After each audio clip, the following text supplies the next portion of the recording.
What's going on, guys? Seancutshair back with another video, and today I'm going to tell you guys something I've never told anybody, and that will tell you guys why you should not start a business with your friends.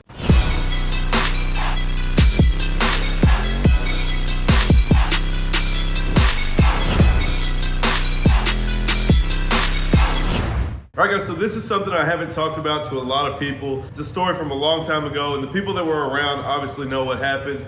But I've never really spoken about it. It's nothing you guys have ever heard about on the channel. Obviously guys, most of what you see is the awesome new shop and all the good haircuts and the new clippers and all these great things.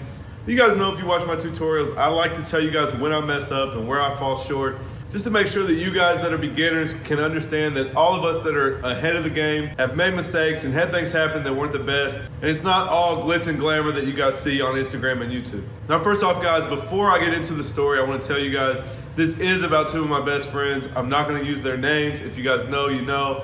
And honestly guys, there's two reasons I'm telling you guys this story.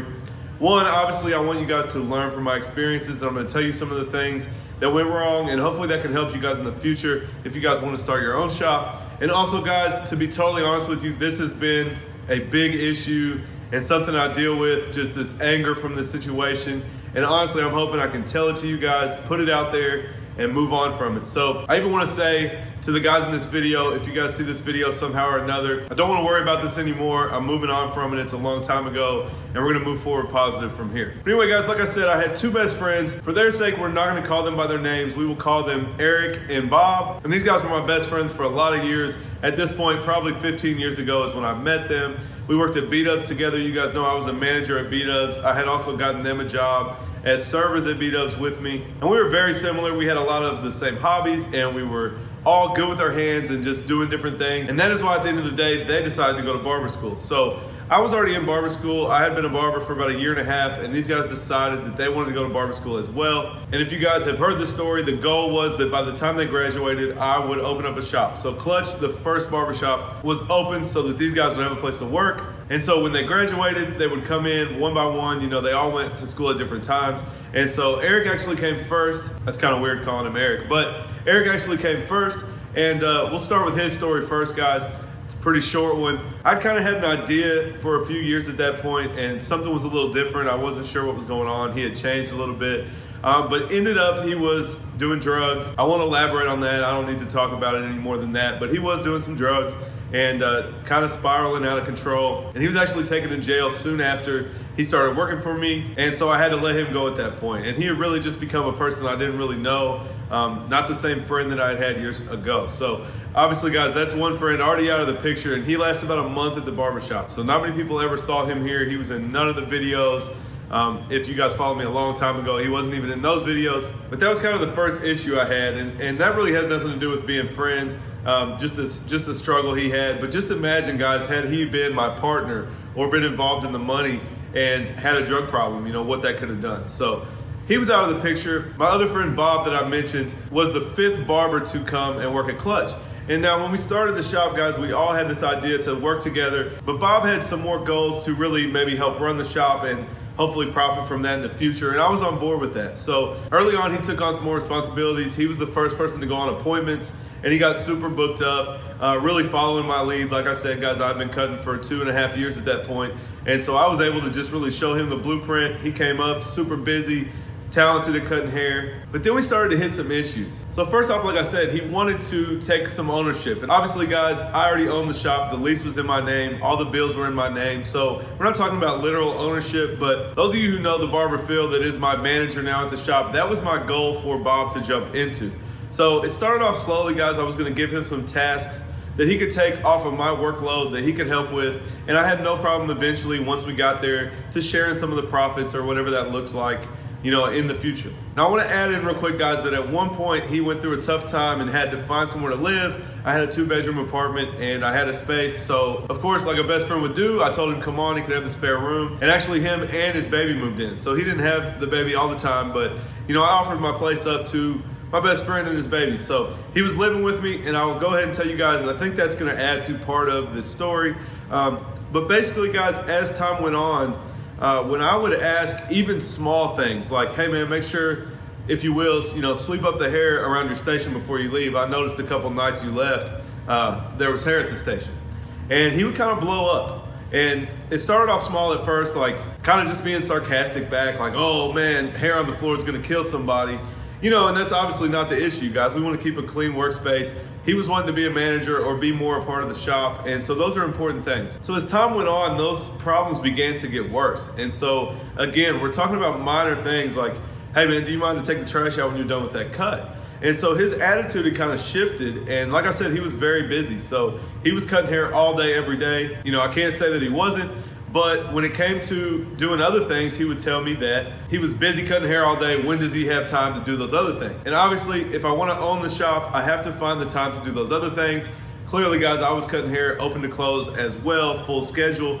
But other things have to be done. I have to come up here to meet people for different things, for cleaning, different things like that. I have to go pay bills outside of the shop. And so obviously part of being the owner involves doing things outside of just cutting hair within the hours of the shop. So we continue to butt heads, and after a few times of that happening, it happened out in front of the shop one day with clients around, and I believe he cussed at me.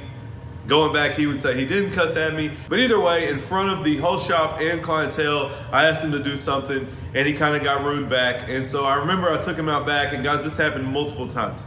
I took him out back where it was just the two of us. Keep in mind, we had been friends for 10 years at the time, and asked him, hey man, look, man to man, like if I did something to piss you off, or if you're mad about something I don't know about, like here's your chance to tell me. Like if I messed up, I want to hear it, and I will fix it.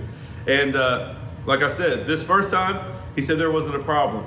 We moved on to the future. It happened again. I gave him another chance. Hey, this is the second or third or fourth or fifth time this has happened. If there's something I need to know, let me know. If I did something wrong to you, or if you have a reason to be mad at me, please let me know, because I don't like where this is going. And so again, guys, no problem, no issue. And honestly, it had just gotten to the point where I couldn't deal with it anymore from an owner standpoint, allowing another barber to speak to me like that in front of people, especially after giving him the chance to tell me in private what the issue was. So I'm gonna tell this just because it's a funny part of the story, but the last day that Bob worked at Klutch, I asked him to fill the soap up. When he got done filling the soap up, he saluted me and said, "Soap's filled to the top, sir." Obviously being sarcastic, mad that I made him do something so stupid or whatever it was, whatever the issue was. And I remember I went home that night, guys, and I was just torn. Here's a best friend of mine for 12 years. I let him live in my house, let him bring his baby to my house, helped him get through barber school, probably gave him gas money, let him eat if he didn't have any money, whatever it was. Really thought I'd been good to this guy, and there's obviously an issue here, and I'm not gonna allow it in my shop anymore. So I chose to let him go that day, guys. And honestly, that's one of the hardest things I ever had to do. But for the sake of my business, I had to do that. Now here's where the story really gets bad. Rewind to the start of the shop. We were all in here working. I physically came in and put the floor down and painted the walls and did all those things. And Bob was in barber school. So he had a young son and he was in barber school, and he was unable to come physically help. And so at one point we had just come from B-Dubs, and obviously guys, B-Dubs has TVs everywhere. And so he had come to me and asked how many TVs we were gonna have. And he was really set on having a bunch of TVs, as you guys can see today. And I let him know, you know, we don't really have a ton of money. We will have a TV or two, but probably not 7 or 8. And so he actually at that time offered to buy all the TVs for the shop. Now looking back, should have had a red flag there that if he buys them, he may be conflicted later to think that they're his. But at the time, guys, it was him buying them for the shop. This is his shop he's gonna work in. We want TVs. He made the sacrifice and got the TVs. So fast forward, guys, I let him go. I come home one day from work, and guys, I'm not a troublemaker. I've never been to jail, none of that type of stuff. And I come home from work and there are papers on my door. So Bob had sued me for the TVs. So about a month later, we went to court, and he had a list on paper. It was a Microsoft Word document, which still to this day blows my mind because there were no receipts except for the TVs. But he had a Word document. Long story short, it had like $10,000 that he claimed he had put into the business. And the judge sided with him and said basically, if he was supposed to be my partner, which again was never really said, I had gave him some opportunity to work into that. But if he was my partner and he put $10,000 in and I let him go, then the $2,500 for the TVs was the least that I could do. So guys, talk about an L. Man, that was about the worst feeling I've ever had that day. And I remember I left and I went home and I cleared out my checking and my savings and every dollar that I had. And I immediately went and paid him because I knew at that point, he really just wanted to hurt me back, right? Obviously there was something more going on. I wish I knew what the issue really was, but he had took the L by getting fired, right? Getting let go. And so I think he just really wanted to hurt me. He didn't want the TVs. He just wanted to hurt me. So that day I made sure if it took every dollar I had, I was gonna pay him right off. and let him know that I'm just gonna roll on and persevere. We're gonna keep the shop rolling, and it's not gonna slow me down. Now, like I said, guys, I really am ready to move on from this, and I'm gonna tell you guys why. It gets even worse. About 6 months after all of this, he opened his own barbershop, and it was directly behind my old location. So I literally could throw a rock and hit his back door. And on top of that, guys, I'm not gonna say the name, again, it will give it away, but I had come up with a name for a second location for Klutch whenever we got to that point. When we would open a second location, instead of calling it Klutch 2 or something else, I had a name for that.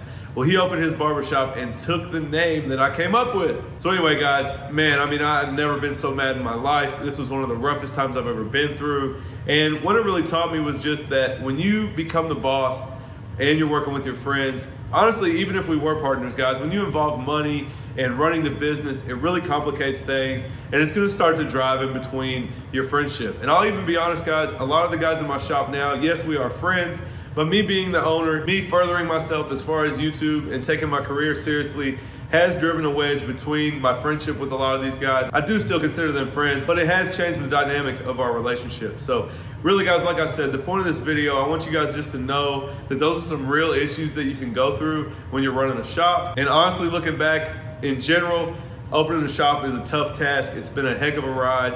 And I don't know that I would go through it all again the same exact way.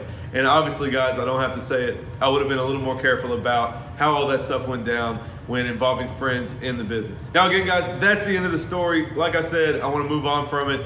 Bob, if you're watching this, it's over. I know this is my version of the story, and I know you have your own, but at this point, it's long in the past, so let's move on from it. And guys, there's a lesson for you as well. I've honestly just let that make me so mad day after day. I used to have to pass that barbershop on the way to work every day, and it just ruined my day. So you gotta move on from these things, you gotta let them go. And like I said, guys, be careful when you're involving friends and family in your business, because it can go south like you guys have just seen. So anyway, guys, I hope you guys appreciate this video. I've never really told anybody this story, so I hope it was helpful and you guys learned something from it. Leave me a comment down below and let me know what you guys think of this video. I appreciate you guys all who support me and even cared to watch this video and learn a little bit of my backstory. And I'll catch you guys tomorrow. We're gonna drop Jackson's haircut tutorial from the how to record and edit haircut tutorials. So you guys make sure to tune in tomorrow, and I'll catch you guys later.